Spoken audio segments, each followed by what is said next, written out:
Alrighty, so the Black Arts Movement, which I will now refer to as BAM, coincided with the Black Power movement of the 1960s and 70s and was preceded by the Civil Rights Movement of the 1950s and 1960s, which fought through nonviolent protest against racial segregation and for equal rights by law.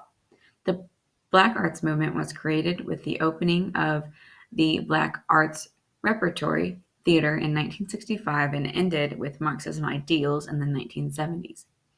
The concept of the Black aesthetic was coined, used to describe the art and literature that was central to Black life and culture. The Black Arts Movement represented a shift from the acceptance of the traditionally white culture for a pride and embracement of the Black community through their own art and political ideals.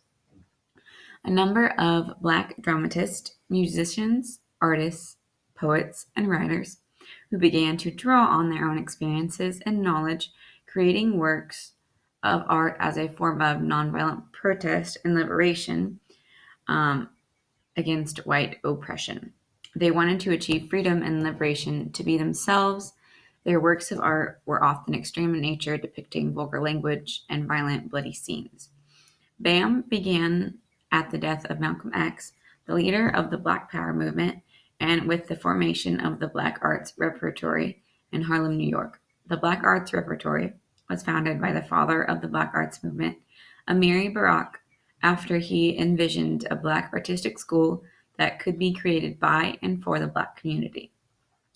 Barak later continued to contribute to BAM through his literature. Another prominent figure, Nikki Giovanni, contributed to the Black Arts Movement after her former friend Martin Luther King and Malcolm X were assassinated. Giovanni was a poet and a writer exploring the topics of racism, social issues, and her own experiences. Other influential members include Maya Angelou, a writer, poet, activist, and actress exposed to the civil rights movement and African culture during the 1960s.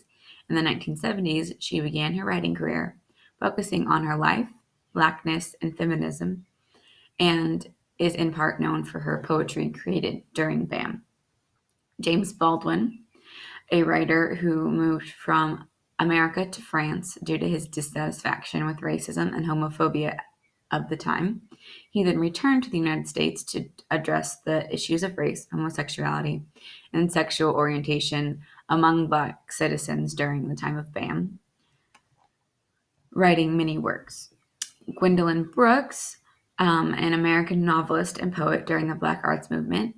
She's published several works of poetry, including In the Mecca and We Real Cool, which we had a little video we were supposed to read or supposed to watch in our poetry class in the modules. And then lastly, Lorraine Hansberry, a playwright who died at the start of the movement, but whose work A Raisin in the Sun depicted the first play written by an African American to be on Broadway. And this was during the time of BAM. So BAM began to close in the 1970s when their ideals began to radically shift from the Black nationalism to Marxism. Some members began to call for the end of all white culture and art to replace it with what they considered to be the superior art and culture, which was their own art and culture. So I will post a link to a poem read by Amiri Barak entitled Black Art. Thank you so much for listening. I will try and pause this now.